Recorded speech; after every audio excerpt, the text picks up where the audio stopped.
Come on in, sit down. You cut the hardcore crew chewing the fat. You cut us shooting the shit. You cut us in the moment.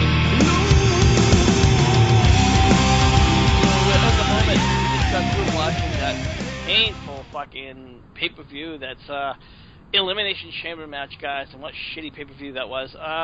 Andy, I know that you love talking about pay-per-views, and I know you love doing reviews, so I'm gonna put you right up there on that. What did you think about it? Predictable. I got every single match correct, and that's unusual for me, so that shows how predictable it really was. Yeah, I have to say, I don't know if I got all of them right or all of them wrong. I know I got some right. I probably got a few right, but it was just, I'm going to start off with the kickoff match, and it was alright. I mean, for what it was probably one of the better matches of the night, the Cody Rhodes and Ryback. And they got the win with Cody Rhodes giving Curtis Axel the win. Now, the funny part about this match is Ryback came out with Larry the Axe Hennig, which was, of course, Curtis Axel's grandfather, so I would have thought that right off the bat that was going to give them the win, but no, it didn't make no difference whatsoever, guys. If I had to give it a ranking, it was okay. I'd probably give it a 3.5 out of 5 match. Will, what were your thoughts about this match? All I can say is good fans respecting who Larry the X Hennig really was. As far as this match was concerned, I mean, really, do we need to go back through time to predict this? No, not really. It was basically an open given, not much of physicality between both teams, but Rhodes and Goldust with the win. Let's all do a fandango dance and move on.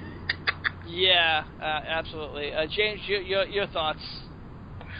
It was a decent match, I would say, but I can't give it a good rank. I give it a 2.5 out of 5. I say it's half good, half bad. All right, Lance, and your thoughts on score? Honestly, this is the type of match when I think of a free pre-show match, which to me is like a throwaway match.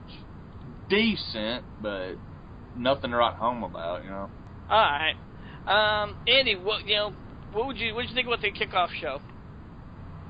I didn't see the pre-match. We don't get that, fortunately, with being in the UK. So I watched it on my TV first, and then came and watched it on a stream, and it just showed the actual pay-per-view.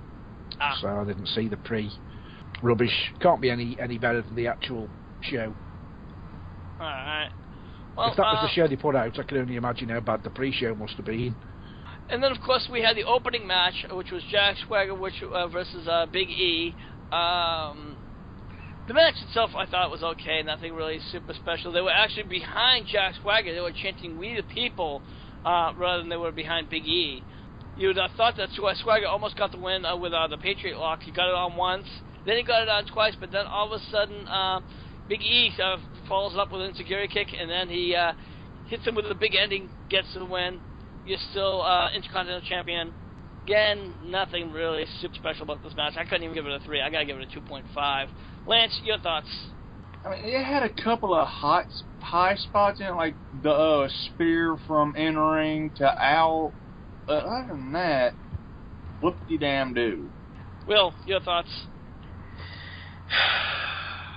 Someone needs to beat me up with a hammer for this one.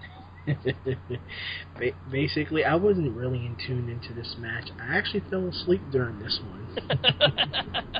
I actually did. I mean, like Andy stated earlier in the offline conversation,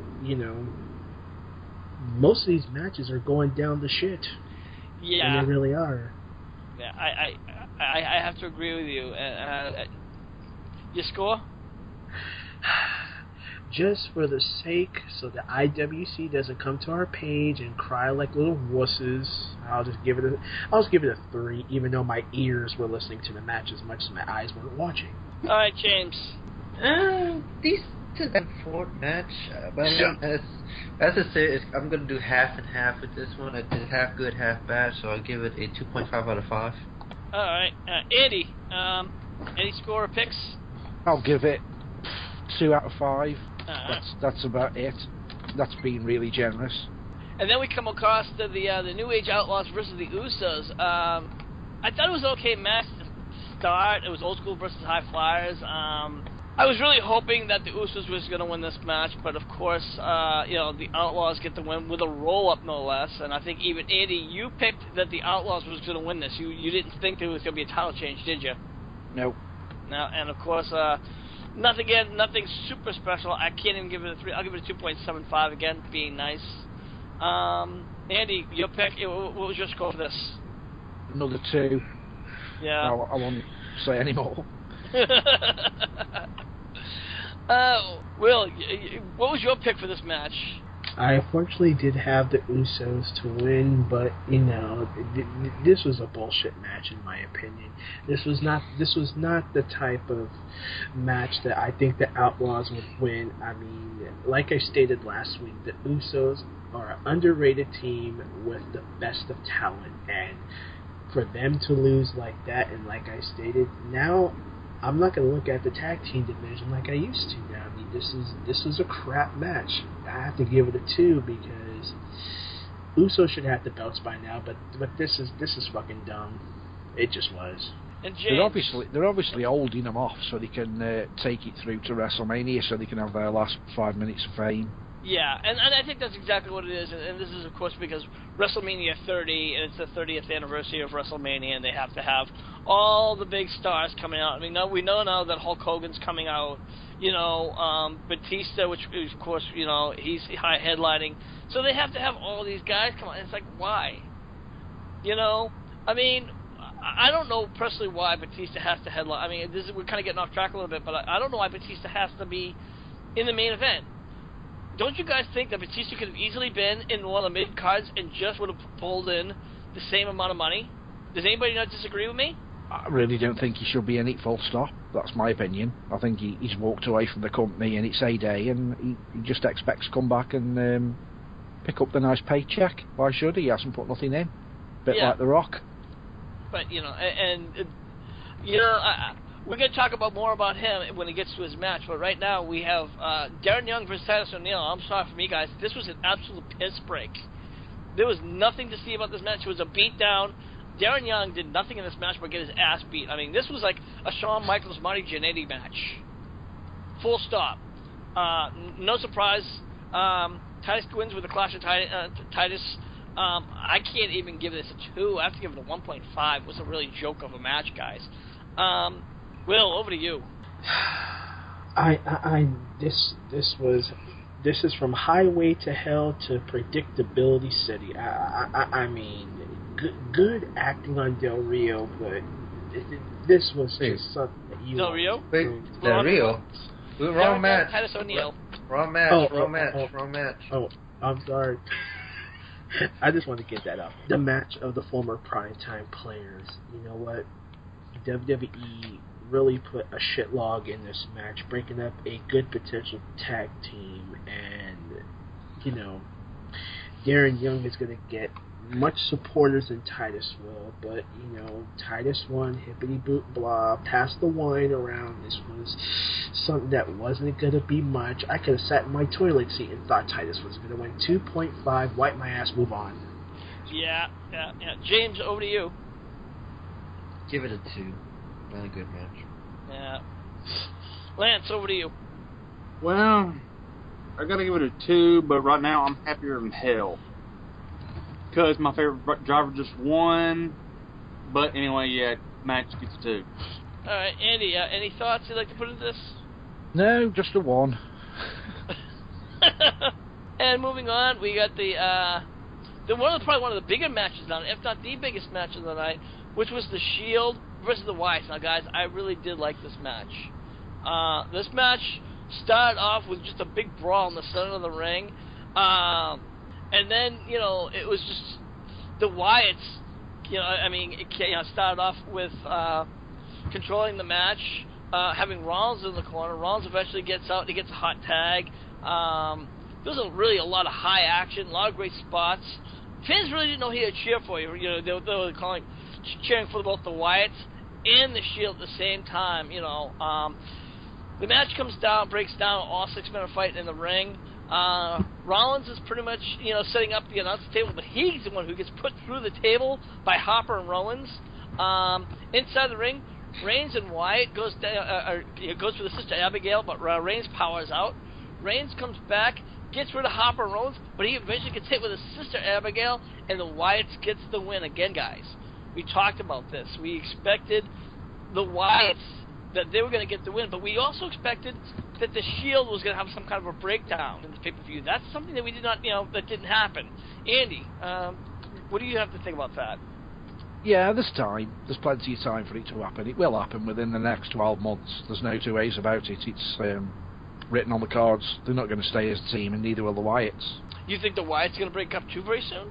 Oh yeah. I mean, what is there in wrestling at the moment for a three-man team, apart from Shield? Something interesting. I can see the Wyatts probably staying together for a little bit longer, because they've just been together for only a little bit longer, a little bit shorter than the Shield has, and they've actually worked. So, and we also noticed that Bray Wyatt was more of the leader, or the mouthpiece, where Harper and Rollins has been more of a tag team. So I could see that more happening. Lance, over to you. Yeah, I mean, good match. I personally see maybe 8 months or so left for the family, maybe more, but year and a half, 2 years is about the life of a faction nowadays. Shield, maybe 2 months, 3 months, something like that, maybe, and that's being generous. Correct. All right. Owen. And Will, over to you. You know what? I'm actually going to be nice on this part, because this was the best fucking match of the pay-per-view. Very physical. I mean, both these teams went all out. I mean, what a way to save your pay-per-view, WWE. Way to save your pay-per-view. Giving us a 4.5, even though Roman Reigns I thought was going to win, but he got hit by Sister Abigail. But, expect both these stables to break up after Mania and going into their own single ways. And finally, James, your thoughts and score. Great match, excellent match of the night. I'm gonna give it 4.5 out of 5. It was almost a 5.0 match for me, but I see more of the Shield breaking up soon, and the Wyatts, they're gonna be there for a while. I have to agree with you there. And now, of course, we come over to the Divas match, and of course, for that, we bring you the King of the Divas. James, over to you. Hold on.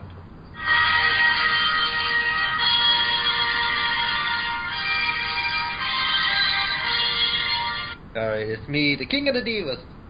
I would like to say this. I am sick and tired of WWE making AJ Lee look weak against the Total Divas. After her great feud with Caitlyn, she was an excellent. She was perfect. But once it came to Total Divas, after the pipe bomb, all goes down there. Yeah, she had a great title reign, but the fact of the matter is she almost lost the fucking belt to Cameron.